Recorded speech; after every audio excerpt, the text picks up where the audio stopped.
नमस्कार काव्यरसिक हो. मनमोहक मराठी मालवणी कवितांमध्ये मी मनमोहन रोगे आपले स्वागत करतो. मित्रांनो, आज आपण एक मालवणी कविता घेऊया. ही मालवणी कविता अशी आहे की मी तुम्हाला यापूर्वी सांगितलंच असेल की दैनिक प्रहारमध्ये 2015-16ला प्रत्येक मंगळवारी गावी आणि बुधवारी मुंबईच्या प्रहारला एक मालवणी कविता प्रकाशित व्हायची, प्रसिद्ध व्हायची. तर आजची जी कविता आहे ती दैनिक प्रहारला 2 वेळा प्रकाशित झालेली आहे. ही अशी एकच कविता आहे, म्हणजे माझ्याच एकट्याच्या 18 ते 20 कविता प्रसिद्ध झाल्या, इतर कवींच्या झाल्या, पण कोणतीही कविता 2 वेळा प्रसिद्ध झाली नसेल.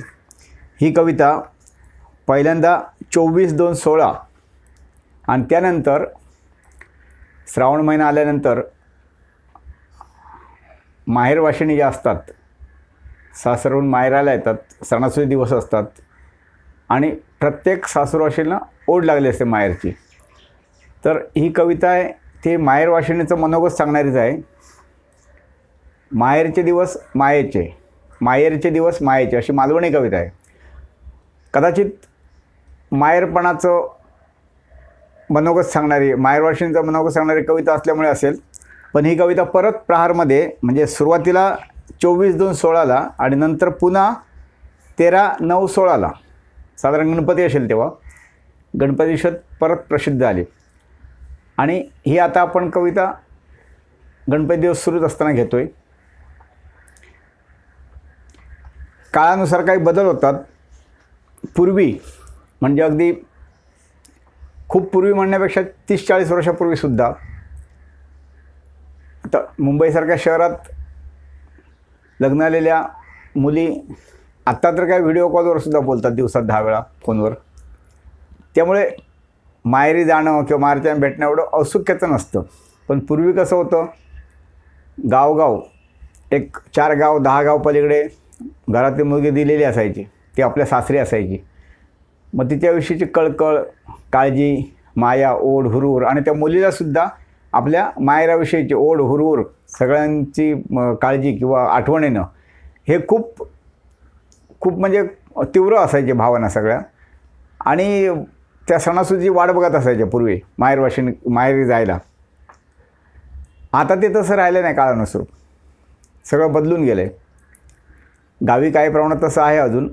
गावी ती पद्धत असते, लग्नाला पहिल्या वर्षी प्रत्येक सणाला भाऊ जाऊन बहिणीला आपल्या माहेराला आणतो आणि ती बहीण पण वाट बघत असते, कधी सण येतो आहे आणि कधी मला माहेर जायला मिळते. लग्न झालेली नवीन असो वधू किंवा लग्नाला अगदी 40 वर्ष झालेली असो, घर म्हणजे सासरी सुखात असो की काटकसरी दिवस काढायचे असो, किंवा माहेरसुद्धा संपन्न असो की साधारण असो, पण जी कोण माहेरवाशीण आहे तिला माहेरी नियमित जायला आवडतं, उत्सुकता असते. आणि माहेराला आल्यानंतर परत सासरी जाताना तिचं मन खूप कातर होतं, पायजड होतात. हा प्रत्येक महिलेचा अनुभव असेल. ही जेव्हा कविता प्रसिद्ध आली, मी तुम्हाला यापूर्वी सांगितलं, प्रसिद्ध दैनिक प्रहारला एक मालवणी कविता आल्या की गावावरून फोन यायचे खूप लोकांचे आणि टेक्स्ट मेसेज यायचे की कविता आवडली म्हणून. तर आता मला नाव नाही आठवत, पण एका भगिनीने गावातून फोन केला होता. अर्थात ती मालवणी होती भगिनी. तिने मला फोन केल्यानंतर विचारलं की ही कविता तुम्ही लिहिली की तुमच्या पत्नीने, कोणी स्त्रीने, बाईने लिहिली काय? मी म्हटलं नाही, मीच लिहिली. का? तर म्हणते तुम्ही मग इतकं तुम्हाला कसं समजलं की म्हणजे स्त्रियांच्या मनात जे काय असतं माहेरी आल्यानंतर किंवा माहेरी जायच्या विषयी, ते भावना तुम्ही इतक्या सुंदर मांडलात.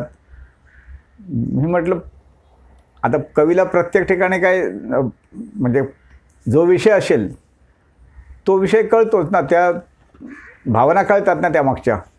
कुठलाही विषय असेल, कुठला माणूस असेल तर मग तिने माझं अभिनंदन केलं. खूप सुंदर कविता आहे आणि मग ती मनाला भावली असं सांगितलं. खूप लोकांचे फोन येतात आणि आलेले होते तेव्हा. तर अशी कविता आहे. कविता ऐकताना एक 30-40 वर्षापूर्वीचा काळ आणि तेव्हाच्या माहेरवाशिणीचं मनोगत लक्षात घेतलं तर कविता अधिक भावेल. आता कविता सुरू करूया. कवितेचं शीर्षक असा, मालवणी कविता, माहेरचे दिवस मायेचे. गावच्या भूमीवर पाय टेकतात तेव्हा आठवतात जुने दिवस. गावच्या भूमीवर पाय टेकतात तेव्हा आठवतात जुने दिवस. प्रत्येकाला वाटता पुन्हा जाऊ नये ओलांडून ह्या गावाची येस.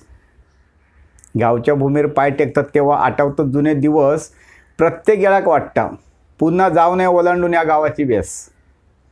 नाही रवली जुनी माणसा, नाही रवली जुनी माणसा, नसा तितको लोभ ओलावा आता. साहजिक आहे, आईवडील वारल्यानंतर प्रत्येक माहेरसणीला थोडंसं माहेरचा म्हणजे मायराकडून मिळणारं प्रेम ओलावा कमी झालं वाटतं आणि ते साहजिक आहे. नाही रवली जुनी माणसा, नसा तितको लोभ ओलावा आता. नाही रवली जुनी माणसा, नसा तितको लोभ ओलावा आता. जुना घरदार भांडी कुंडी झाडापेडा बघून मन माझा भरता. नाही रवली जुनी माणसा, नसा तितको लोभ ओलावा आता. पण जुना घरदार भांडी कुंडी झाडापेडा बघून मन माझा भरता. लाल धमक फुललेलो पंगारो भुरळ घालता माका. दारातलो लाल धमक फुललेलो पंगारो भुरळ घालता माका. पाटल्या दाराचो बिटको आंबो खुणावता माका. लाल धमक फुललेलो पंगारो भुरळ घालता माका. पाटल्या दाराचो बिटको आंबो खुणावता माका. मन होता हलक्या आणि जाता 50 वर्षापाठी. मन होता हलक्या आणि जाता 50 वर्षापाठी. आठवतात मगे सोनेरी दिवसातले कितीतरी गोष्टी. आठवतात मगे त्या सोनेरी दिवसातले कितीतरी गोष्टी. घरा परसदारात वावरताना मन बालपणात रमता. घरा परसदारात वावरताना मन बालपणात रमता. परकर पोलक्यातला माका मीच घरभर फिरताना गमता. घरा परसदारात वावरताना मन बालपणात रमता. परकर पोलक्यातला माका मीच मग घरभर फिरताना गमता. चिंचा आवळे बोरा ठेवूक 1.5 नाही किसो आता. चिंचा आवळे बोरा ठेवूक 1.5 नाही आता किसो. नवरो पोराटोरा माझ्या पाठचो याप इसरा कसो. मित्रांनो, तेव्हा लहान असताना मुली फ्रॉक म्हणजे गवन म्हणतात मालवणीत, तेव्हा गवन म्हणत. तर ते गवन घालीत आणि त्याला किसो असायचो आणि ते लहान मुलं ते चिंचा मुलींना आवडतात. चिंचा बोरं आवळे ते सगळे किसेत भरलेले असायचे. ते तिला आठवतं आता माहेरी आल्यानंतर. आणि आता ती ते गवन किंवा फ्रॉक घालू शकत नाही आणि 1.5 किसो नाही. म्हणजे आता त्या मागे सगळा व्याप लागला आहे. चिंचा आवळे बोरा ठेवूक आता 1.5 नाही किसो. चिंचा आवळे बोरा ठेवूक आता 1.5 नाही किसो. नवरो पोराटोरा माझ्या पाठचो याप मी इसरा कसो. महापुरुषा घेते आशीर्वाद. आता ती चालली सासरूला. महापुरुषा घेते आशीर्वाद तुझो आसांदे कृपादृष्टी. महापुरुषा घेते आशीर्वाद आता तुझो आसांदे कृपादृष्टी. सुखी ठेव पोराटोरांका त्यांच्या हातापाय अगदी बळकटी. महापुरुषा घेते आशीर्वाद तुझो आसांदे कृपादृष्टी. सुखी ठेव पोराटोरांका त्यांच्या हातापाय अगदी बळकटी. सातेरी माते एकच मागणी मागतंय. सातेरी माते एकच मागणी मागतंय भरताना तुझी ओटी. सातेरी माते एकच मागणी मागतंय भरताना तुझी ओटी. पुढचा जन्म असलो तर मिळान दे ह्याच गावात तुझ्या पोटी. काय मागते? पुढचा जन्म असलो तर मिळान दे ह्याच गावात तुझ्या पोटी. पुढचं जन्म असलो तर मिळान दे ह्याच गावात तुझ्या पोटी. धन्यवाद मित्रांनो. ही कविता आवडली तर लाईक करा, कमेंट करा. तुमचे काय अनुभव असतील माझ्या भगिनीनं तर सांगा. आणि आपल्या मैत्रिणींना भगिनींना ही कविता नक्की पाठवा. त्यांना आवडेल, त्यांना ते आपले मनातले भाव वाटतील. आणि आता श्रावणापासून खूप माहेरवाशिणी माहेराला येतात तर ही कविता त्यांना खूप आवडेल. धन्यवाद. आता परत भेटू एक नवीन कविता घेऊन.